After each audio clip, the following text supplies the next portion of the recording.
بسم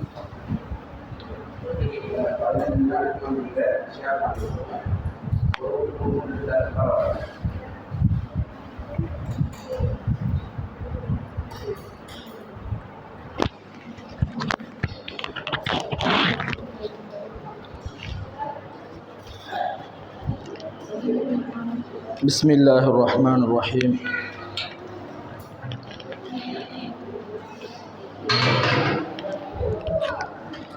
السلام عليكم ورحمة الله وبركاته. الحمد لله والصلاة والسلام على رسول الله وعلى آله وصحبه ومن تبعهم بإحسان إلى يوم الدين. أما بعد. எல்லா புகழும் புகழ்ச்சியும் எல்லாமல்ல அல்லாஹ்வுக்கே அல்ஹம்துலில்லாஹ். அவன் தனித்தவன், இணை துணையற்றவன், சர்வ வல்லமை படைத்தவன் என உள்ளத்தினால் உறுதி கொண்டு நாவினால் சாட்சி பறிந்தவனாக, சாந்தியும் சமாதானமும் எம் உயிரிலும் மேலான நபிகள் நாயகம் ஸல்லல்லாஹு அலைஹி வஸல்லம் அவர்கள் மீதும், சஹாபாக்கள், தாபியூன்கள், தபா தாபீன்கள், இந்த இடத்துக்கு வருகை தந்திருக்கக்கூடிய உங்கள் அனைவர் மீதும் அல்லாஹ்வினுடைய அருள் என்னென்றும் நிலவட்டுமாக என்ற பிரார்த்தனையோடு, வழமையாக நடைபெறக்கூடிய ரமலான் கால பெண்கள் வகுப்பு இந்த வருடமும் நடைபெறுகிறது. பாடத்துக்குள் போவதற்கு முன்னால் உங்களுடைய டியூட்டில் அப்படி பின்னுக்கு கொடுங்க, அவன் பின்னுக்கு கொடுங்க. எல்லாரும் கிடச்சிதா?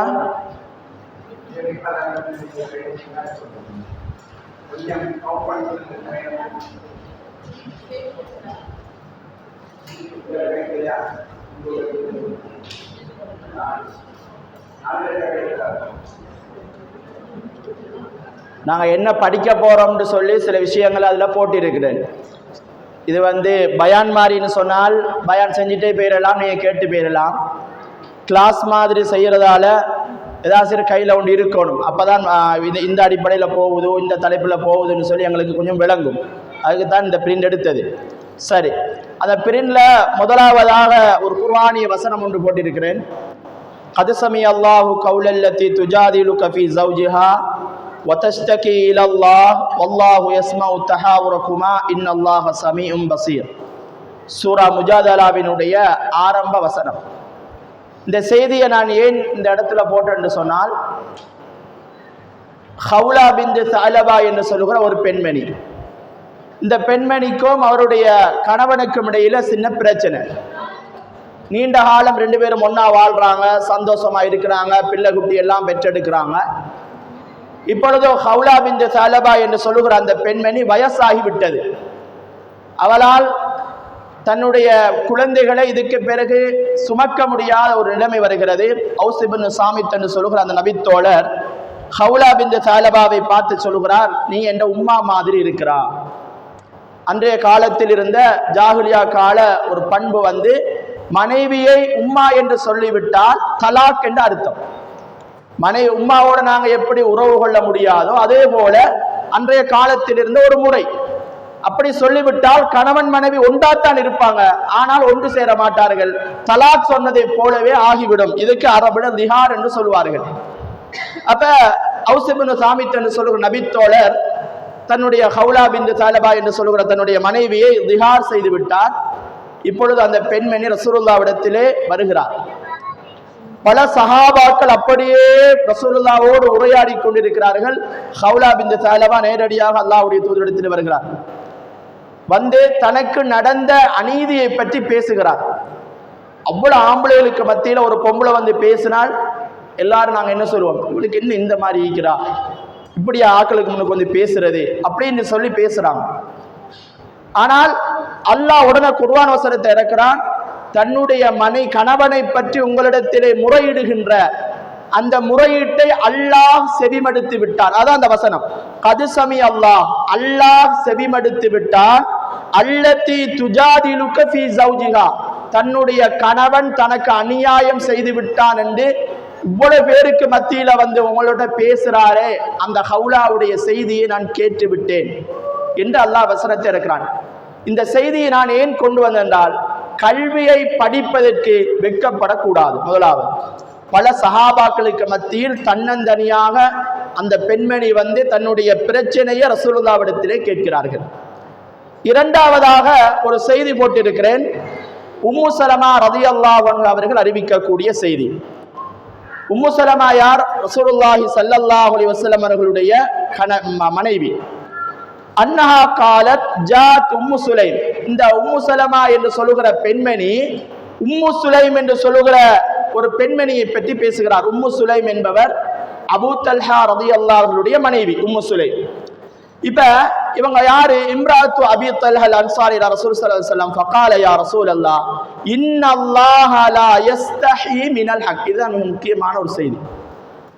உண்மையை பேசுவதற்கு அல்லாஹ் வெட்கப்பட மாட்டான். நான் இவ்வளவு விஷயம் என்ன சொன்னால் எனக்கு தந்திருக்கிற தலைப்பு அப்படியான சில தலைப்பு. பெண்களோட இந்த வயசில் இருக்கக்கூடிய நான் பேச இயலாத ஒரு தலைப்பு. ஆனாலும் கட்டாயம் சில விஷயங்கள் பேசி ஆக வேண்டும் என்று நிர்பந்திக்கப்பட்டதால பேசுகிறேன். சில விஷயங்கள் உங்களுக்கு கூச்சமாகவும் இருக்கும், எனக்கும் கூச்சமாக இருக்கும். சில விஷயங்கள் நாங்கள் பேச போற நேரம் வெட்கப்பட வேண்டிய ஒரு விஷயம். ஆனால் இந்த இவ்வாறான விடயங்கள் வெட்கப்பட்டால் எங்களுடைய பெண்களுக்கு இவ்வாறான செய்திகள் தெரியாமல் போய்விடும். அதுக்காகத்தான் இந்த செய்தியை கொண்டு வந்தேன். உம்மு சுலைம் ரசூலுல்லாஹ்ட்ட வந்து முதலாவது சொல்கிறார், ஒரு பெண் வந்து அப்படி பேச இயலாது. அவருடைய வெட்கம் என்பது ஈமான் ஒரு பகுதி. அல் ஹயாஉ ஷுஅபத்து மினல் ஈமான். வெட்கம் என்று சொன்னால் அது ஈமான் ஒரு பகுதி என்று. ரோசம் இருக்கணும், வெட்கம் இல்லாட்டி அது அர்த்தமே இல்லை. ஆனால் அப்படியான நேரத்தில் கூட, வெட்கப்பட வேண்டிய நேரத்தில் கூட அந்த பெண்மணி ரசூலுல்லாஹ்ட்ட வந்து சொல்லுகிறார், இன்னல்லாஹ லா யஸ்தஹி மினல் ஹக். அல்லாஹ் உண்மையை சொல்லுவதற்கு வெட்கப்பட மாட்டான். சொல்லிவிட்டு ஹல் அலல் மர்அத்தி மின் குஸ்ல் இதா ஹிய இஹ்தலமத். ஒரு பெண் இரவு நேரத்தில் தூங்கிக் கொண்டிருக்கிற போது அவளுக்கு இஹ்திலாம் ஆகிவிட்டால், அவளுக்கு அவளுடைய ஆடையில் தண்ணீர்கள் பட்டிருக்கிறது என்பதை போல் அவளுக்கு ஏதாவது ஒன்று வந்துவிட்டால் குளிப்பு கடமையா என்று வெட்கப்படாமல் கேட்கிறார். கட்டாயம் சில விஷயங்கள் பேசியாக வேண்டும். அதற்காகத்தான் இந்த தலைப்புகள் எனக்கு தந்திருக்கிறாங்க.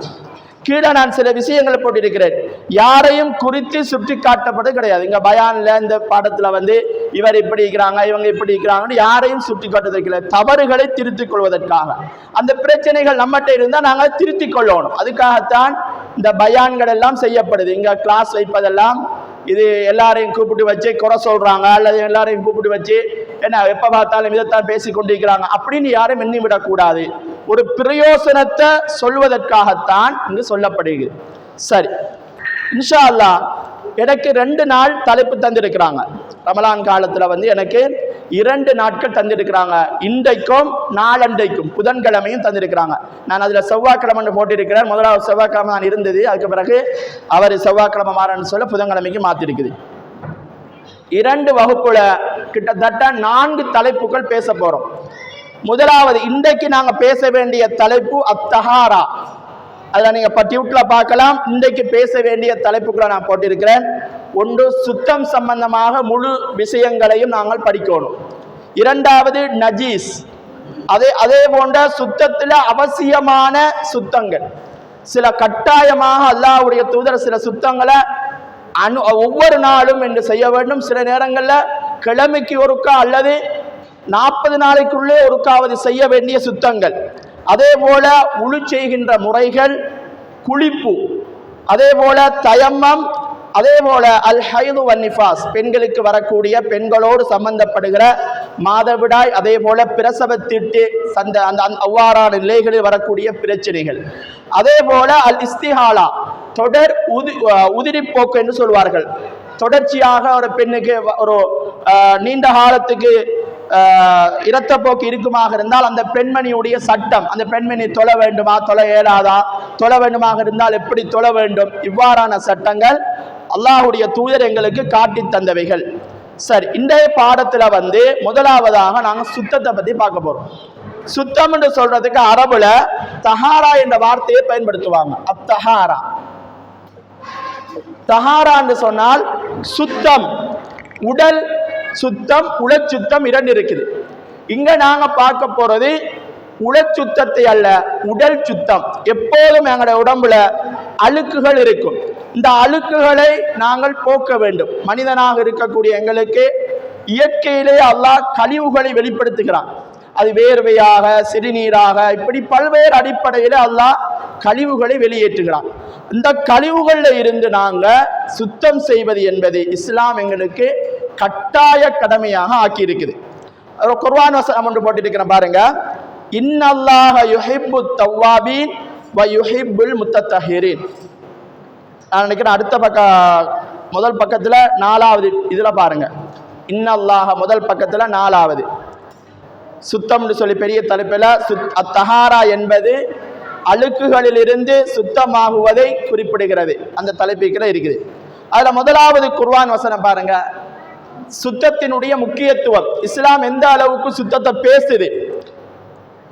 அல்லாஹ் சுப்ஹானஹு வ தஆலா முதலாவது சொல்கிறான், இன்னல்லாஹ யுஹிப்புத் தவ்வாபீன். அல்லாஹ் தௌபா செய்பவர்களை விரும்புகிறான். அதே போல வ யுஹிப்புல் முத்தத்தஹிரீன், சுத்தம் செய்யக்கூடியவர்களை, சுத்தமாக இருக்கக்கூடியவர்களையும் அல்லாஹ் விரும்புகிறான்.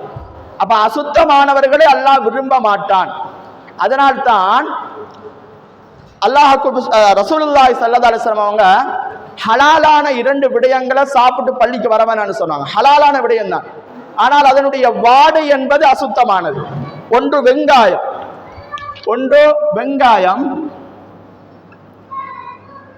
2வது பூடு, வெள்ளைப்பூடு.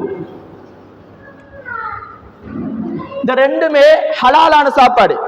ஆனால் இந்த 2ஐயும் சாப்பிட்டுட்டு யாரும் பள்ளிக்கு வர வேணாம்னு சொன்னதுக்கு காரணம், இந்த 2னுடைய வாடை அசுத்தமானது. மலக்குமார்களுக்கு அது விருப்பம் இல்லை. அப்ப அசுத்தமானது என்பது மலக்குகளுக்கும் விருப்பம் இல்லை, அல்லாஹ்வுக்கும் விருப்பம் இல்லை. அப்ப எப்போதும் நாங்கள் சுத்தமாக இருக்க வேண்டும். இது மிக முக்கியமான விஷயம். அப்ப சுத்தம் என்பது அல்லாஹ் விரும்பக்கூடிய ஒரு செய்தி. அது உடல் ரீதியான சுத்தம் மாத்திரமல்ல, எங்களோட உடைகள், எங்களுடைய இடங்கள், நாங்கள் இருக்கக்கூடிய பகுதிகள், இப்படி எல்லாமே சுத்தமாக இருக்க வேண்டும். சூரா முத்தஸிர்ல அல்லாஹ், சூரா முத்தஸிர் தான் 2வதாக இறக்கப்பட்ட சூரா. யா அய்யுஹல் முத்தஸிர், நபியே போர்வை போர்த்தி கொண்டிருப்பவர். ரசூலுல்லாஹ்க்கு வஹி வந்ததோட ரசூலுல்லாஹ் அந்த வஹீத இது தாங்க இயலாம உடனே என்ன செய்றாங்க, போர்த்தி கொண்டு படுக்கிறாங்க. 2வதாக அல்லாஹ் இக்ரா என்ற சூறாக்கு பிறகு இறக்கின சூறா தான் யா அய்யுஹல் முத்தஸிர். அதுல 3வது வசனத்துல அல்லாஹ் சொல்வான், யா அய்யுஹல் முத்தஸிர் கும் ஃபஅந்திர், நபியே நீங்கள் எழும்பி பயான் செய்யுங்க, மக்களுக்கு எச்சரிக்கை செய்யுங்கள். 3வதாக வசியாபக ஃபதஹிர், நபிட்ட சொல்வான், நீங்க எப்போதும் சுத்தமான ஆடையோடு இருக்கணும். உங்களோட ஆடை எப்போதும் சுத்தமாக இருக்கணும். அசுத்தமாக இருந்தால் உங்களிடத்திலே வகி வராது. ஆடை என்பதும் சுத்தமாக இருக்க வேண்டும். ஆடையை ஒரு ஆடை தான் இருந்தாலும் அதை கழுகி விட்டு போட வேண்டும். அப்ப சுத்தம் என்பது ஈமான்ல ஒரு பகுதியாக நாங்க படுக்கலாம். அத்தஹூரு ஷத்ருல் ஈமான், ஈமான்ட அரைவாசி. ஒரு மனிதன் ஈமான் கொண்டிருக்கிறான் என்பதற்கான அடையாளமே சுத்தமாக இருப்பது. அதே போல அல்லாஹ் குர்ஆன்ல இன்னும் ஒரு இடத்துல இப்படி சொல்றான், யா பனி ஆதம ஹுது ஸீனத்தக்கும் இந்த குல்லி மஸ்ஜித். பள்ளிவாசலுக்கு போற நேரம் அழகா போகணும். ஆனா எங்கட ஆட்கள் பள்ளிவாசலுக்கு போற நேரம் தான் ஈக்கிற அசிங்கமான உடுப்பெல்லாம் போட்டு வருது. கல்யாண வீட்டுக்கு போற நேரம் அழகான உடுப்பு போட்டு போவோம், பள்ளி வாயிலுக்கு வர நேரம் பின்னுக்கு 2 தொலையலாத ஆக்களாய்ப்பாங்க. சில ஆட்கள் வருவாங்க, முன்சாப்புல அவங்க 2 தொழுவாங்க, பின்னுக்கு 2 தொழுகிறாக்களுக்கு இயலாம இருக்கும். குனிஞ்சாங்கன்னா அவ்வளவு பின் தட்டு அப்படியே விளங்கும். அப்படி உள்ளுக்க போட்டு இருக்கிற உள்ளாடைகள் கூட விலகும். இந்த மட்டுக்கு என்ன டிஷர்ட்டை போட்டு வருவாங்க, இறுக்கமான டிஷர்ட்டை போட்டு வருவாங்க. யாரு? உங்களோட கணவன்மாரு தான், உங்களோட பிள்ளைகள் தான். நீங்க அனுப்புற நேரம் பார்த்து அனுப்பணும். பள்ளிக்கு வார நேரம் சுத்தமான ஆடை அழகான முறையில வரணும். அசிங்கமான முறையில டிஷர்ட் போடுவது பிரச்சனை, பிழை அல்ல. ஆனால் அந்த டிஷர்ட்டுகள் எங்களுடைய அவுரத்துகளை மறைக்கக்கூடிய அடிப்படையில் இருக்க வேண்டும். அதுதான் இந்த செய்தி எங்களுக்கு சொல்லுது. சரி, நாங்க அசுத்தமாவது எப்படி? அசுத்தத்தை பொறுத்த மட்டும் இல்ல, சுத்தம் என்பது உலகத்துல அசுத்தம் இல்லாத அனைத்துமே சுத்தமானது. அசுத்தத்தை இஸ்லாம் 2 வகையாக பிரிப்பாங்க. சரிதானே? ஒன்று கடுமையான நஜீஸ். அசுத்தம் என்பது அசுத்தம்.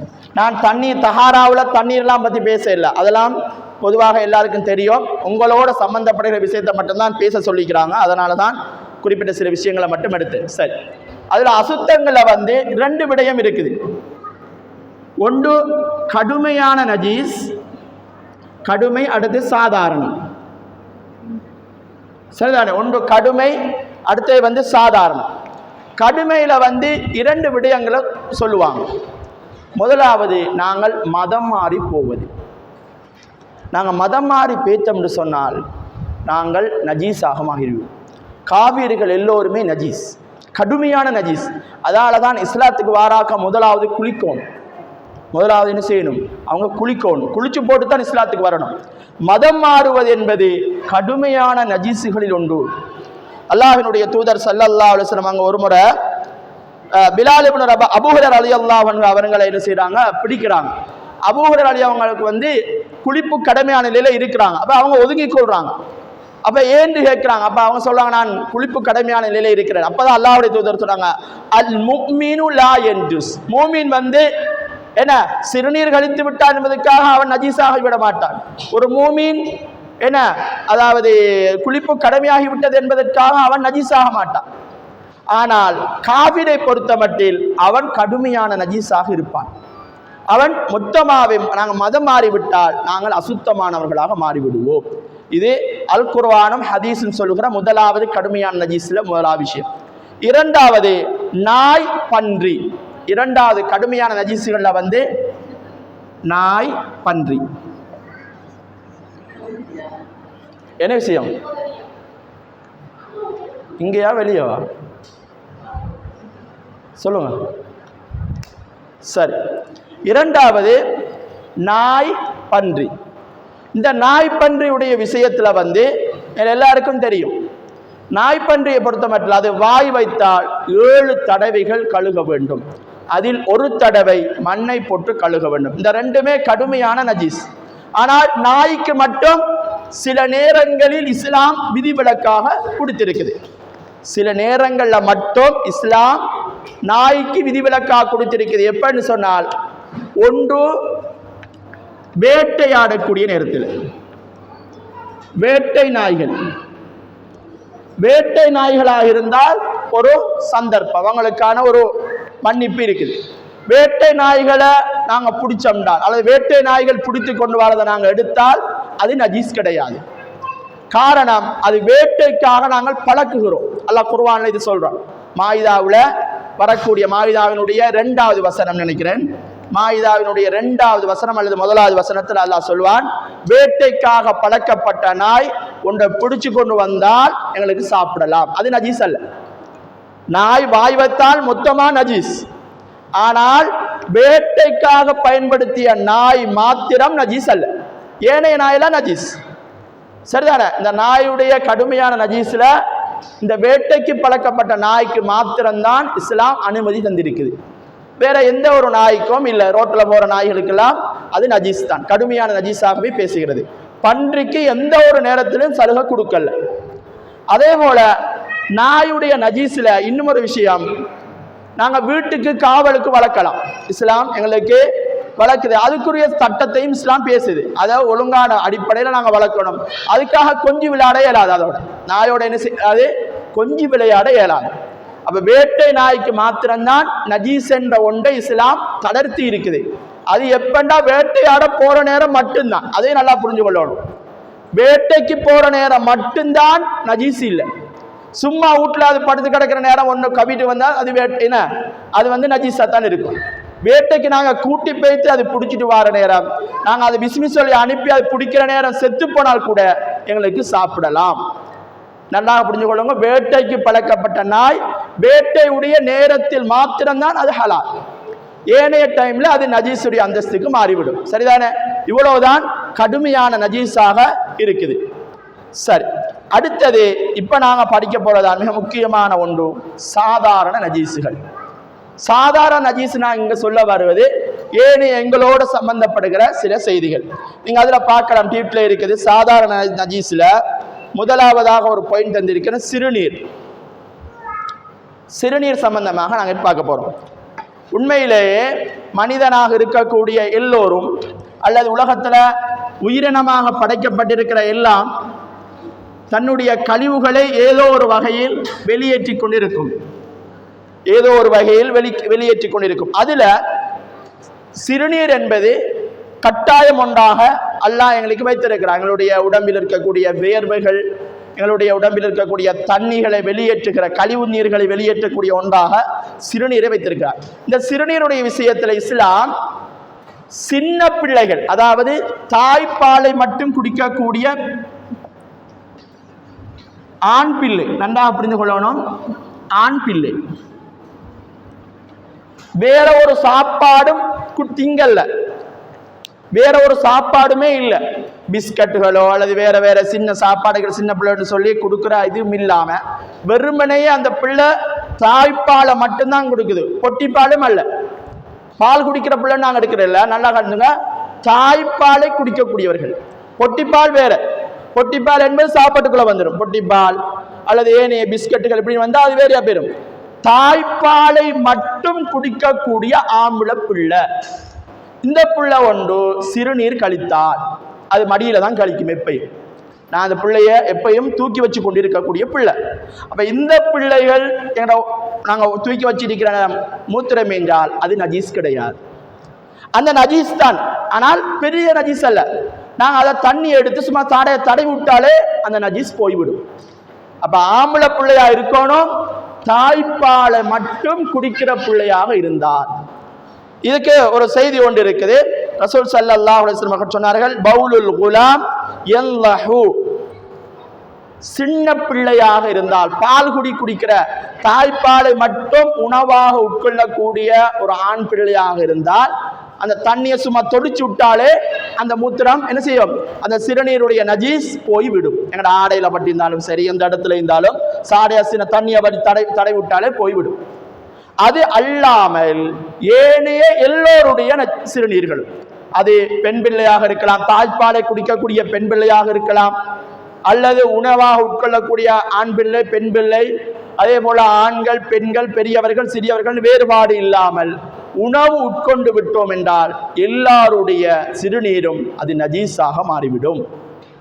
அப்படி நஜீஸ் பட்டு விட்டால் உடம்புலையோ அல்லது எங்களோட ஆடையிலேயோ எதிலையாவது ஒன்று பட்டு விட்டால் அதை நன்றாக கழுக வேண்டும். அல்லாஹுடைய தூதர் அந்த நஜீஸ் போகிற வரைக்கும் நாங்கள் பார்க்கிறோம், ஒரு முறை அல்லாஹுடைய தூதர் ஒரு வாளி கூட அடிச்சு விட்டு இருக்கிறார்கள். அந்த நாற்றம் போகிற வரைக்கும் சுத்தம் செய்ய வேண்டும். குறைந்தது 3 முறை நாங்கள் சுத்தம் செய்கிற போது, சிறுநீர் கழிப்பதற்காக நாங்கள் பாத்ரூம் போனால் குறைந்தது 3 முறைக்கு மேலே இஸ்லாம் எங்களுக்கு கழுவுமாறி கட்டளையிடுகிறது. ஒரு ஹதீஸ் ஒன்று வருது, சல்மான் அல் ஃபாரிஸ் ரலியல்லாஹு அன்ஹு தொட்டு வரக்கூடிய ஒரு செய்தி. அப்ப சல்மான் அல் ஃபாரிஸ் ரலியல்லாஹு அன்ஹு ஒரு யஹூதி ஒருத்தன் சொல்றான், என்ன உங்களோட நபி எல்லாத்தையும் உங்களுக்கு சொல்லித்தாராமே, ஹத்தல் ஹிராஆ, டாய்லெட் போறதையும் உங்களுக்கு சொல்லித்தாராமேன்னு ஒரு செய்தி கொண்டு வருது. ஆம், என்னுடைய நபி அதையும் சொல்லித் தருகிறார். எங்களோட மார்க்கம் பூரணமான மார்க்கம், எங்களுடைய மார்க்கம் பூரணமான மார்க்கம். அதுல இதை செய்யறதுக்கு எதை செய்வதாக இருந்தாலும் அதுக்கு ஒரு வழிகாட்டுதலே சொல்லி தந்த ஒரு மார்க்கம். சரி, எல்லாருக்கும் மிக்கதான் டியூட். சரி, அப்ப அவர் சொல்கிறார், என்னுடைய தூதர் எனக்கு கற்றுத்தந்திருக்கிறார், கிபிலாவை முன்னோக்கி சிறுநீர் கழிக்க கூடாது.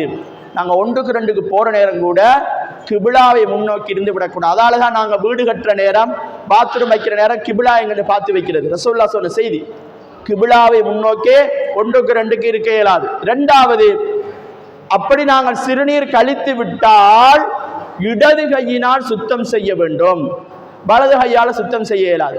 வலது கை என்பது சாப்பிட்றதுக்கு. எங்கட நீங்க ஹோட்டல்கள்ல போய் பார்த்தா தெரியும், சில சிங்கள ஆக்கள் என்ன செய்வாங்க, இடது கையால திம்மாங்க. கழுவுறது இடது கை தான், சாப்பிடுறது இடது கை தான். ஏடா, எங்கட மார்க்கம் அப்படி அல்ல. சாப்பிடுவதற்கு வலது கையை பயன்படுத்த வேண்டும், கழுவுவதற்கு இடது கையை பயன்படுத்த வேண்டும். ரசூலுல்லாஹ் சொல்லி தந்த ஹதீஸ் இதெல்லாம். அதே போல ரசூல் ஸல்லல்லாஹு அலைஹி வஸல்லம் அந்த ஹதீஸ்ல தொடர்ச்சியாக சொல்வாங்க, நீங்கள் சிறுநீர் கழித்து விட்டால் சுத்தம் செய்வது 3 விடுத்தங்கள் சுத்தம் செய்ய வேண்டும். ஒரு விடுத்தம் அல்ல, 3 விடுத்தங்கள். நாங்கள் சிறுநீரோ மலமோ கழித்து விட்டால் நன்றாக அதை சுத்தம் போகிற வரைக்கும் அதை சுத்தம் செய்ய வேண்டும். அதே போல எங்களுக்கு தண்ணீர் கிடைக்கவில்லாவிட்டால் இஸ்திஜ்மார் என்று சொல்லுகிற கற்களை பயன்படுத்தி அந்த சுத்தத்தை செய்ய வேண்டும் என்று சுத்தத்தை எங்களுக்கு கட்டாயப்படுத்துகிறது. சரிதானே?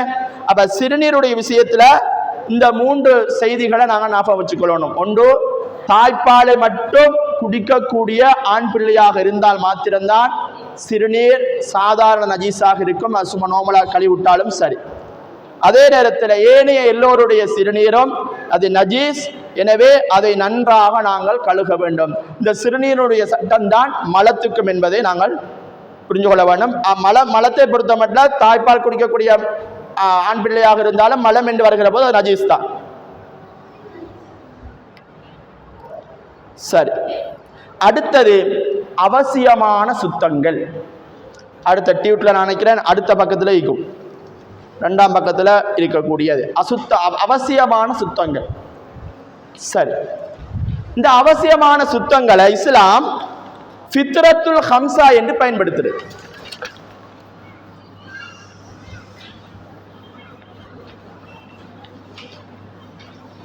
அவசியமான சுத்தங்களை ஃபித்ரத்துல் ஹம்சா, அதாவது இயற்கையில் 5 விடயங்கள்.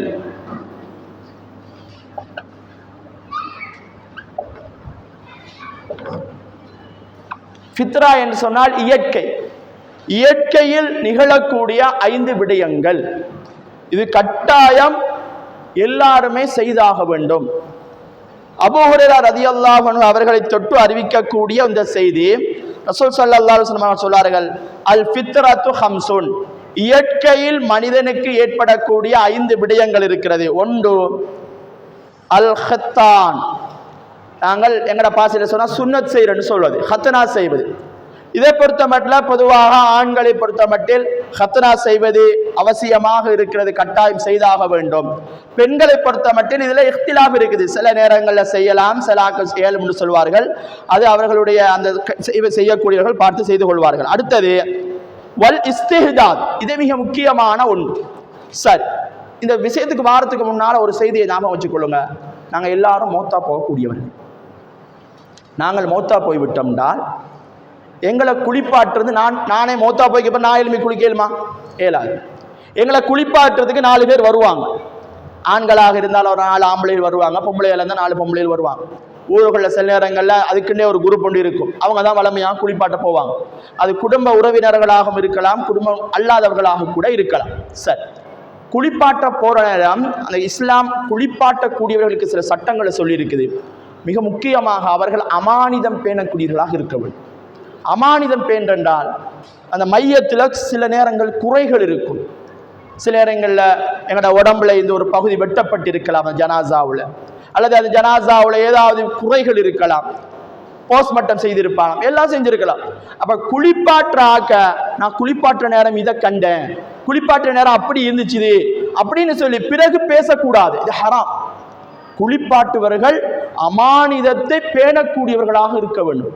மையத்தில் இருக்கிற எந்த ஒரு விஷயமாக இருக்கலாம், அந்த மையம் சில நேரங்கள் சந்தேகமாக இருக்கும், கொலை செய்யப்பட்டுச்சுதா, இன்னும் போஸ்ட்மார்ட்டம் செஞ்சாங்களா இல்லையா, அப்போ அடுத்த ஆளுக்கு தேவைப்படும்.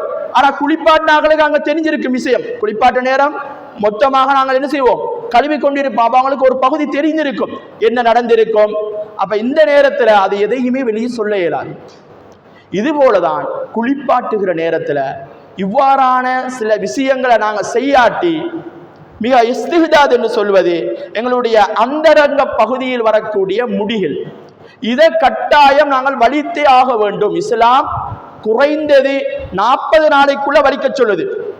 குறைந்தது ஒவ்வொரு கிழமையாவது நாங்கள் ஏற்படுத்திக் கொள்ளணும்.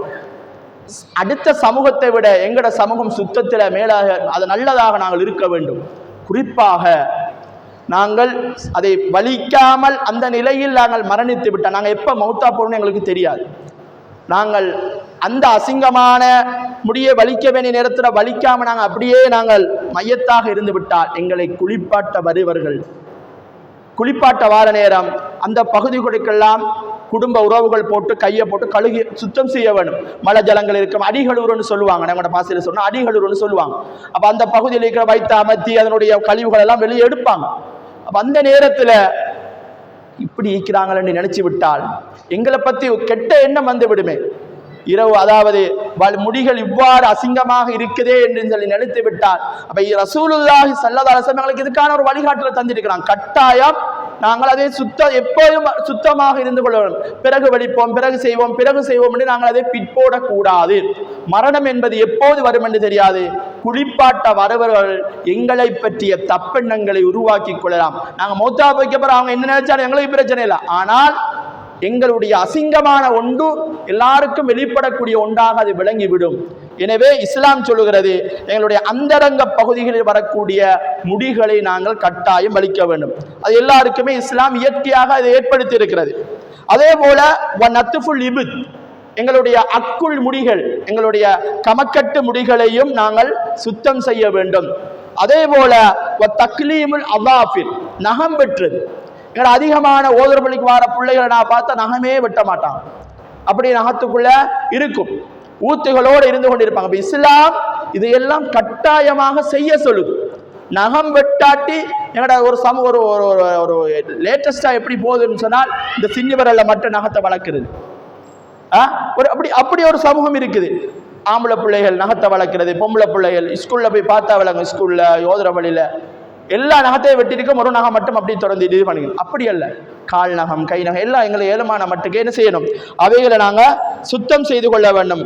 அதே போல ஆண்களுக்கு மாத்திரம் உரித்தான இன்னும் ஒரு விடயம் கஸ்ஸு ஷாரிப், மீசைகளை கத்தரிப்பது.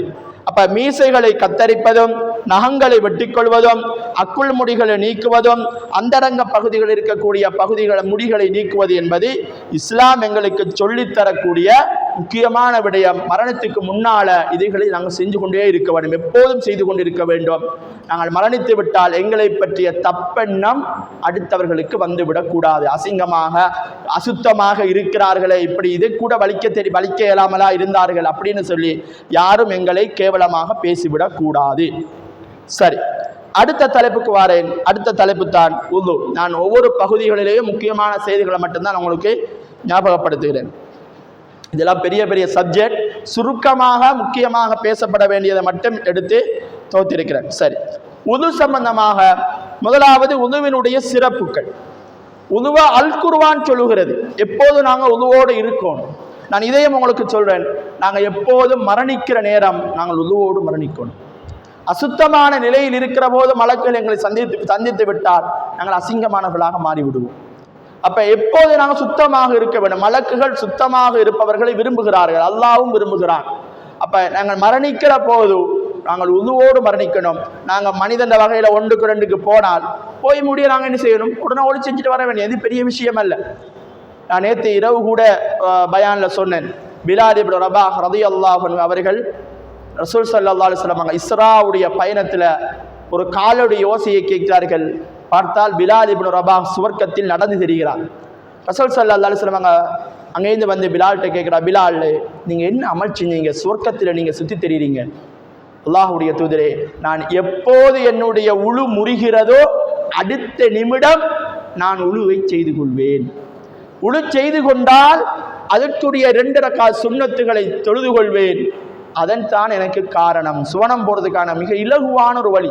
நாங்கள் சுவனம் போகணும்னு ஆசை வைக்கிறோம், அதற்கான இலகுவான வழியாக இஸ்லாம் சொல்வது ஒழுவோடு இருங்க. எப்போது கடினமான நேரத்தில் ஒழுவெடுப்பது என்பது இறைவனுக்கு கட்டுப்படக்கூடிய ஒன்று. ரசூல் ஸல்லல்லாஹு அலைஹி வஸல்லம் அவங்க சொல்லுகிறார்கள், லா யக்பருல்லாஹு ஸலாத்த அஹதுக்கும் இதா அஹ்தஸ ஹத்தா யத்தவல்லா. உழு செய்கிற வரைக்கும் தொழுகை ஏற்றுக்கொள்ளப்பட மாட்டாது. ஹதஸிலிருந்து அவர் நீங்க மாட்டார். அப்ப உழு செய்வது என்பது மிக முக்கியமான ஒரு சுன்னா. ரசூல் ஸல்லல்லாஹு அலைஹி வஸல்லம் அவங்க ஒரு முறை பயான் செய்கிறாங்க, யார் அழகான முறையில் உழு செய்து விட்டு வீட்டில் ஒளி செய்து விட்டு பள்ளிவாசலுக்கு நடந்து வந்து தொழுகையை அழகான முறையில் 2 ரக்காத்துகள் தொழுகின்றாரோ அவருக்கு சுவனம் வாஜிபாகி விட்டது என்று சொல்கிறார்கள். அப்ப இந்த நேரத்துல உக்பத் இப்னு ஆமீர் ரலியல்லாஹு அன்ஹு சொல்றார்கள், எவ்வளவு அழகான ஒரு வார்த்தை தெரியுமா இந்த வார்த்தை. சொர்க்கம் கிடைக்க, ஒளி செஞ்சால் சுவர்க்கம், தொழுதால் சுவர்க்கம். சுன்னத்தான தொழுகைகள் ஒளி செஞ்சதோட தொழக்கூடியது. அதை கேட்டுப்பட்டு தான் உக்பத் இப்னு உமர் ரலியல்லாஹு அன்ஹு சொன்னாங்க, இதே இப்படி என்றால் இதை விட இன்னொரு விஷயத்தை அல்லாஹ்வுடைய தூதர் சொன்னார்கள். உழு செய்து முடிஞ்சிக்க பிறகு ஒரு துவா ஒன்று இருக்குது, லா அஷ்ஹது அல்லா இலாஹ இல்லல்லாஹ் வஹ்தஹு லா ஷரீக லஹ் வ அஷ்ஹது அன்ன முஹம்மதன் அப்துஹு வ ரசூலுஹு. இப்படி யார் சொல்லிவிட்டாரோ அவர் 8 சொர்க்கத்துக்கும் போவார். 8 வாயில விரும்பின சொர்க்கத்துக்கு போகலாம். சும்மா வாயால சொல்றது. அப்ப உழுவினுடைய சிறப்பு இவ்வளவு இருக்குது. ஆனா உழுவுடைய விஷயத்துல நாங்க எல்லோருமே பொடுபோக்காக இருக்கிறது. குறிப்பாக பெண்கள் உழுவுடைய விஷயத்துல பயணம் போற நேரத்துல இந்த செய்திகளை நான் அதிகம் ஞாபகப்படுத்த வேண்டும். இந்த ஓதர்பள்ளிக்கு வர பிள்ளைகள் என்ன செய்வாங்கண்டா, மோத்தை மட்டும் கழுவிட்டு போறேன், இந்த மட்டும் கை போட்டிக்கிறதால எடுக்க இல்லாதால இந்த மட்டும் கழுவிட்டு வாரேன். பயணங்கள் போற நேரம் இறுக்கமான சில நேரங்கள் ஆடைகள் இந்த கைகளை ஒசத்தை இல்லாட்டி கிடைக்கிற பகுதிகளை மட்டும் கழுவி கொள்வது அது அல்ல. உழு என்பது அழகாக செய்யப்பட வேண்டும். அதனுடைய பகுதிகள் சரியாக கழுகப்பட வேண்டும். முதலாவது கட்டாயமாக இந்த பகுதிகளில் இருந்து இதுவரைக்கும் நன்றாக கழுக வேண்டும். இந்த 2 காது சோனை இருக்குதானே, இதுக்கும் இந்த இவைகளுக்கு இடைப்பட்ட பகுதி கழுவப்பட வேண்டும். ஏனென்றால் நாங்கள் இஸ்காப் கட்டுறது இப்படி இதோடு இந்த காது விளங்காம தான் கட்டுறோம். நாங்கள் ஒழுவெடுக்கிறேன் என்னடா இப்படி இந்த துண்டை மட்டும்தான் கழுவெடுக்கிறேன். அப்ப இந்த பகுதி கழுவப்படாது. இது முகத்துல ஒரு பகுதி தான். முகத்துல ஒரு பகுதி, இந்த பகுதி கழுவப்படாட்டி ஒழுகூடுமா? பயணம் போற இடத்துல ஒழுவெடுக்க வேண்டிய நிலைமை வந்துட்டா தொழணும், பள்ளிவாசலுக்கு போகணும். சில தூர பயணங்கள் போற நேரம் ஒரு இடத்துல நாங்கள் நிப்பாட்டி தொழ வேண்டி வந்தால் இவ்வளவுதான் கழுவுறது. இந்த பகுதி கழுவப்படாது. நாங்கள் போட்ட இஸ்காப் போட்ட அந்த பகுதி மட்டும், இந்த பகுதி மட்டும் கழுவுறது, மேற பகுதி கழுவாட்டி தொழுகையே கூடாது. அன்னைக்கு இஸ்காப் கலட்ட இயலாது. உங்களுக்கு தனியான ஒரு பிரத்யேகமான ஒரு இடம் ஒன்று தான் உங்களுக்கு தருவார்கள். அப்ப அந்த இடத்துல நீங்க ஒழுங்காக ஒழு செய்தே ஆக வேண்டும். நீங்க நினைச்ச மாதிரி ஒழு செஞ்சுட்டு போய் தொலை இயலாது. நமக்கு நினைச்ச இந்த மட்டுக்கு தான் எனக்கு கையெடுக்கலன்னு சொல்லி இந்த மட்டும் கழுவிட்டு போக இயலாது. இந்த மட்டும் கழுவது கட்டாயம். இதுக்கு மேல கழுவுறது சுன்னா. ரசூல் ஸல்லல்லாஹு அலைஹி வஸல்லம் சொன்னார்கள், ஹுர்ரம் முஹஜ்ஜலீன ஃபி ஆதாரில். சுவர்க்கத்துக்கு போற நேரம் ரசூலுல்லாஹ் என்ன செய்வார்கள்? தங்களை கண்டுகொள்வார்கள். நாங்களே, அதாவது ரசூலுல்லாஹ்வுடைய உம்மத்தை கண்டுகொள்வார்கள் உழு செய்த அடையாளங்களை வைத்து. அபூ ஹுரைரா ரலியல்லாஹு அன்ஹு உழு செய்வார்களாம். இப்படியே இந்த மட்டுக்கு கமக்காடு வரைக்கும் இந்த மட்டுக்கு கழுவார்களாம். ஏனென்றால் இந்த பகுதிகள் எல்லாம் மின்னிக் கொண்டிருக்க வேண்டும், மினுமினுப்பாக இருக்கும் சுவர்க்கத்துல. அப்ப உழு செய்வது இந்த மட்டுக்கு கொழுவெடுப்பது கட்டாயம். இதுக்கு மேலே கழுவுவது சுன்னத். ஆனால் நாங்க இந்த மட்டும் கழுவ வேண்டிய கட்டாயத்தை இந்த மட்டும் கழுவிட்டு போனால் தொழுக கூடாது. அதிகமானாக்க பயணம் போற இடங்கள் இந்த மாதிரி தான் செய்து கொள்கிறோம். அப்ப இது மிக பிழையான ஒரு வேலை. அப்ப இந்த செய்திகளை நாங்கள் அழகா புரிஞ்சு கொள்ளணும். பெண்களை பொறுத்த மட்டும் முகத்தை இந்த மட்டுக்கு எல்லாரும் ஆணோ பெண்ணோ இந்த மட்டும் கழுக வேண்டும். கைகளை இந்த மட்டும் கழுக வேண்டும்.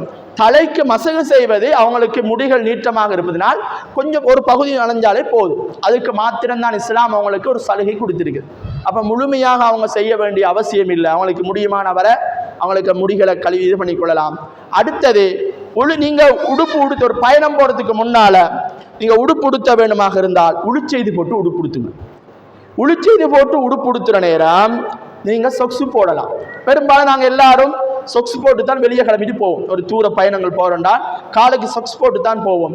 அப்ப நீங்க தூர பயணம் போறதுக்கு முன்னால உடுப்பு உடுத்துறதுக்கு முன்னாலேயே உளிச்செய்து கொண்டு வந்து சொக்ஸை நீங்க போட்டீங்கன்னு சொன்னால் உங்களுக்கு போற இடத்துல நீங்க சொக்ஸை கலட்ட வேண்டிய அவசியமே இல்லை. போற இடத்துல அந்த சொக்ஸுக்கு மேலாலே உங்களுக்கு என்ன செய்யலாம்? சொக்ஸை நீங்க இப்படி போட்டிருந்தால் இப்படி இந்த துண்டுக்கு மட்டுமே தண்ணி அப்படி எடுத்து இப்படி தடை விட்டால் சரி, கால்கள் உணர்ந்து போதும். எப்ப நீங்க உடுத்துற நேரம் உழுவோட உடுத்தி இருக்கணும். நீங்க உழுவோட உடுத்தி இருந்து சொக்ஸ போடுற நேரம் உழுவோட இருந்து அதுக்கு பிறகு உது முறிஞ்சால் மீண்டும் ஒளி செய்யற நேரம் காலை கழுவ தேவையில்லை. சொக்ஸ கலட்டி முழுசா அப்படி காலை பிடிக்க வேண்டிய அவசியமே இல்லை. நீங்க அதாவது உழுவினுடைய எல்லா உறுப்புகளையும் கழுவி விட்டு முகத்தை கழுவி கையை இந்த மட்டும் கழுவி தலைக்கு மசுகள்லாம் செய்து போட்டு சொட்டு போல தண்ணி அப்படி கையில பட்டும் படாமல் அடுத்து அப்படி மேல இப்படி தடவி விட்டீங்கன்னா உழு கூடும். அப்ப நிபந்தனை முதலாவது நீங்கள் உடுத்துற நேரமே உழுவோட உடுத்தி இருக்கணும். உழு இல்லாம உடுத்தினால் அப்படி செஞ்சால் கூடாது. அப்ப உழுவோடையே நீங்க கால் மேக்ஸ போட்டு விட்டால் சொக்ஸை நீங்க போட்டிருந்தால் இந்த மாதிரி செய்யலாம். இந்த விஷயத்துல பெண்கள் அவதானமாக இருக்கணும். பயணம் போற நேரம் தான் கூடுதலாக இந்த பிரச்சனை வரும். அடுத்தது இன்னொரு பிரச்சனை ஜபீரத்துடைய பிரச்சனை. ஜபீரத்துன்னு சொன்னா இந்த கை கால்கள் உடைஞ்சிருக்கும். பொதுவாக இங்கனைக்க கை உடைஞ்சிருக்கு, இங்கனே கட்டு போட்டிருந்தால் இங்கனைக்க கட்டாயம் உழு செய்ய வேண்டிய ஒரு உறுப்பு. இந்த துண்டுல நாங்க கட்டு போட்டிக்குது, இப்ப கை உடைஞ்சிப்ப இங்கனைக்கு இந்த துண்டுல இப்படியே கட்டிட்டாங்க. அப்ப எனக்கு இந்த பகுதி மட்டும்தான் இப்ப முழுசா இருக்குது. இந்த பகுதி அப்படியே மறைஞ்சிருந்தால் இந்த பகுதியை கழுவுவது கட்டாயம். இந்த பகுதியை கழுகி போட்டு இந்த கட்டு இதுல இருக்குமா இருந்தால் இந்த கட்டுக்கு மேல நான் தடவி விடுறது. இப்ப உதாரணமா இந்த லேஞ்சியால அவங்க சொல்லி இப்போ இந்த பகுதி எனக்கு இப்போ கட்டப்பட்டிக்குது பாருங்க, இந்த பகுதி இப்போ கட்டப்பட்டிக்குது. இந்த இடம் தான் எனக்கு இப்போ வருத்தம், இங்கிட்டும் எனக்கு வருத்தம் இல்லை, இங்கிட்டும் வருத்தம் இல்லை. அப்போ நான் ஒளி செய்கிற நேரம் தண்ணி அங்கிட்டு போகாம இந்த துண்டை கழுகலாம், அதே போல இந்த பகுதியும் எனக்கு கழுகலாம். அதுக்கு பின்னால தண்ணி எடுத்து இதுக்கு மேல தடவி விடணும். ஏண்டால் இது உழுவினுடைய ஒரு உறுப்பு. இது ஜபீரத்துன்னு சொல்லுவாங்க, அரபுல ஜபீரத்துன்னு சொல்லுவாங்க. கட்டாயம் இது கழுவப்படணும். கழுவ இயலாததுக்காக ஒரு தடவி விடணும். இதை இஸ்லாம் அனுமதிக்கிறேன். இதை தடவாம நீங்க போய் தொழுக கூடாது. அப்ப இந்த இவ்வாறான விஷயங்கள் கட்டாயம் உழுவினுடைய ஒரு பகுதி. உழுவினுடைய இந்த பகுதிகள் என்ன செய்யப்பட வேண்டும்? சரியாக நாங்கள் செய்ய வேண்டும். அடுத்ததாக உழுவை முறிக்கக்கூடியவர்கள் எல்லாம் உங்களுக்கு தெரியும். அதுல மேலதிகமாக ஒட்டகை இறைச்சி திங்கிறது. சாப்பாட்டு ரீதியாக உழுவை முறிக்கக்கூடியது ஒட்டகை இறைச்சி மட்டும்தான். வேற எதையும் நாங்கள் ஒழு செஞ்சுட்டு வந்துட்டு சாப்பிட்டுட்டு என்ன செய்யலாம்? அதே ஒழுவோட போய்த்து என்ன செய்யலாம்? எங்களுக்கு தொழலாம், பிரச்சனையே இல்லை. நீங்க ஒழுவெடுத்துட்டு வாரீங்க, வீட்டுல தேத்தனி ஊத்தியாச்சு, உடனே ஆறிடும், அதை வச்சிருந்தா குடிச்சிட்டு போய்த்து தொழலாம். ஒழுவெடுத்துட்டு வாரீங்க, சாப்பாடு ரெடி, சாப்பிட்டு போய்த்து தொழலாம், சரிதான? உழு முடியாது. ஆனால் ஒட்டகை இறைச்சி திண்டிருந்தால் மாத்திரம்தான் உழு முறியும். அங்க உழு எடுத்து ஆகணும். அப்ப எங்கட நாட்டுல ஒட்டகை இறைச்சி இல்லை, அதனால நாங்க என்ன செய்ய தேவையில்ல, பார்க்க தேவையில்ல. அடுத்தது இன்னொரு பிரச்சனை வருது. இப்ப பொதுவாக பண்டைய பழைய ஆக்கள் ஆம்பளைகள் தொட்டால் உழு முறியுமா? இது மிக முக்கியமாக பேசப்பட வேண்டிய ஒரு செய்தி. ஆம்பளைகள் தொடுவது என்றால் இப்ப நீங்க ஒழுவெடுத்துட்டு போன நேரம் தவறுதலாக பட்டுட்டு, வேணுமென்று படுறது வேறு விஷயம், தவறுதலாகப்படுது. ஒரு பொருளை கொடுக்குற நேரம் தவறுதலாக பட்டுட்டு, இப்படியெல்லாம் பட்டால் உழு முடிய போவது கிடையாது. குர்ஆன்ல அல்லாஹ் லாமஸ்துமு நிசா என்று பயன்படுத்துவது கணவன் மனைவி உறவை பற்றி தான் பேசுகிறான். ஒருவன் வேணுமென்று இச்சையோடு தொடுவதற்கும் தவறுதலாக தொடுவதற்கு வித்தியாசம் இருக்குது. இந்த ரெண்டுக்குமான விஷயத்தை நாங்கள் புரிஞ்சு கொண்டால், ஒரு ஆண் தொட்டால் உழு முறியுமா முடியாதா என்றால், அவன் வேற நோக்கத்தோடு தொட்டால் உழு முறியும், அது தவறுதலாகப்பட்டால் உழு முடியாது என்பதுதான் சரியான கருத்து. அப்ப இந்த உழுவினுடைய இந்த செய்திகளை நாங்க சரியா புரிஞ்சு கொள்ளணும். உழுவெடுக்கிற விஷயத்துல நீங்க நன்றாக இந்த பகுதிகளை கழுவி கொள்ளுங்க. நீங்க இஸ்கா போட்டிருக்கேன்னு சொல்லி அதுக்கு மேலால் அறகுறையா கழுவி போட்டு போனால் உழு கூடாது. இந்த விஷயத்துல அவதானமாக இருந்து கொள்ளுங்க. நான் இதை எங்களோட ஓதரப்பள்ளிக்கு வர பொம்பளை பிள்ளைகளும் அதிகம் இந்த மாதிரி தான் செய்யறது. நான் அப்படி செய்ய வேணான்னு அவங்களுக்கு சொல்லி வச்சுக்கிறேன். அவங்களுக்கு நேரத்துக்கு அனுப்பி அழகான முறையில் ஒளி செய்ய சொல்லி இருக்கிறேன். சரி, அடுத்த செக்ஷன் குளிப்பு. இது மிக முக்கியமாக பேசப்பட வேண்டிய அடுத்த செக்ஷன் குளிப்பு விஷயம். சரி, குளிப்பது என்பதை பொதுவாக நாங்கள் அது சுத்தத்தின் ஒரு பகுதியாக இருக்கிறது. உடல் சுத்தத்திற்காக நாங்கள் குளிப்போம், உடல் உஷ்ணத்தை குறைப்பதற்காக குளிப்போம், எங்களோட களைப்புகள் எங்களோட வியர்வைகளை அதை இல்லாமலாக்குவதற்காக குளிப்போம். இப்படியெல்லாம் குளிப்பு இருக்குது. ஆனால் இங்கு நாங்க பேச போற குளிப்பு என்பது கடமையான குளிப்பு.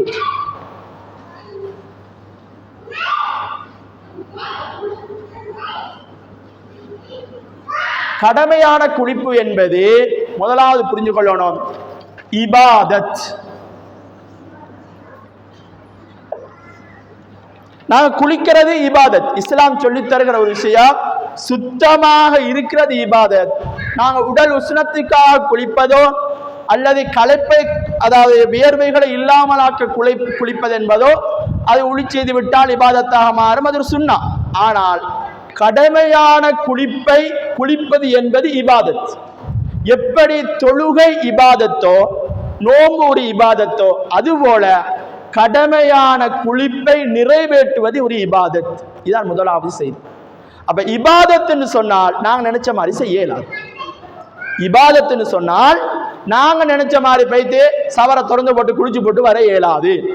அதற்கென்று ஒரு படிமுறையை இஸ்லாம் எங்களுக்கு கற்று தந்து இருக்குது. சரி, கடமையான குளிப்பு எப்ப கடமையாகுது, எப்போதெல்லாம் கடமையாகுது என்பதை நாங்க முதலாவது தெரிஞ்சு கொள்ள வேண்டும். முதலாவது நான் ஆரம்பத்தில் சொன்னேன், இஸ்லாத்தை விட்டு போய்விட்டால் அசுத்தமாகி விடுவோம். அப்ப இஸ்லாத்துக்கு வர வேண்டுமாக இருந்தால் கடமையான குளிப்பு அவசியம். கட்டாயம் அவன் குளிச்சாத்தான் இஸ்லாத்துக்கு வரலாம். முதலாவது அவனுக்கு கடமையான குளிப்பு இஸ்லாத்துக்கு வருவதற்கு கடமையாகிறது. நாங்க ஆல்ரெடி இஸ்லாத்தில் இருக்கிறதால பிரச்சனை இல்லை. நாங்கள் ஆல்ரெடி இஸ்லாமிய ஒரு தாய் தகப்பனுக்கு பிறந்ததால நாங்கள் இஸ்லாமியர்களாக இருக்கலாம், பிரச்சனை இல்லை. அந்நிய மதத்தவர் ஒருவர் இஸ்லாத்துக்கு வர வேண்டுமாக இருந்தால் முதலாவது கடமையான குளிப்பை அவர் குளித்தாக வேண்டும். சரி, இரண்டாவது இந்திரியம் வெளியேறுதல். இது தூக்கத்திலும் வெளியேறும். அடுத்தது நாங்கள் எங்களுடைய தூக்கம் இல்லாத நேரத்திலும் வெளியேறக்கூடியது. தூக்கத்தில் வெளியேறக்கூடியதை பொறுத்த மட்டில் ஆணுக்கும் நிகழும் பெண்ணுக்கும் நிகழும். நான் ஏற்கனவே சொன்ன ஹதீஸ், உம்மு சலமா ரலியல்லாஹு அன்ஹா வந்து கேட்கிறாங்க, இப்படி தூக்கத்தில் வெளியேறினால் குளிப்பு கடமையா என்று. அல்லாஹ்வுடைய தூதர் சொல்றார்கள், அல் பலல், அவங்களோட உடம்புல அவனோட ஆடையில ஈரத்தன்மையை அவர்கள் உணர்ந்து கொண்டால், அவனோட உடம்புல தூக்கத்தில் இருக்கிறாங்க, எழுப்பி பார்க்குறாங்க, உடம்புல தண்ணியா இருக்குது, ஈரமா இருந்தால் அவர்களுக்கு குளிப்பு கடமை இஸ்லாம் சொல்வது. அப்ப அவங்க வெளியேறிக்குதா வெளியேறிய இல்லையா என்பதை அறிந்து கொள்வது, அவர்களுக்கு உடம்பு ஈரமாக இருந்தால், அந்த பகுதிகள் ஈரமாக இருந்தால் அவர்களுக்கு குளிப்பு கடமை. உம்மு சலமா கேட்காங்க, பெண்ணுக்குமா என்று கேட்ட நேரத்தில் தான் ரசூல் ஸல்லல்லாஹு அலைஹி சொன்னார்கள், இன்ன நிசா ஷகாயிக்குர் ரிஜால், பெண் என்பவள் ஆணினுடைய சகோதரன் தானே, எனவே சகோதரி தானே, எனவே ஆணுக்கு எப்படி அது கடமையாகுமோ அதுபோல பெண்ணுக்கும் அது கடமையாகும். அவர்கள் எப்படி அறிந்து கொள்வார்கள் என்றால், உடுப்பு ஈரமாக இருந்தால் அவர்கள் அதை அறிந்து கொள்வார்கள். சரி, அடுத்தது குளிப்பு கடமையான மூன்றாவது நிகழ்வு ஆண் பெண் தாம்பத்தியத்தின் ஊடாக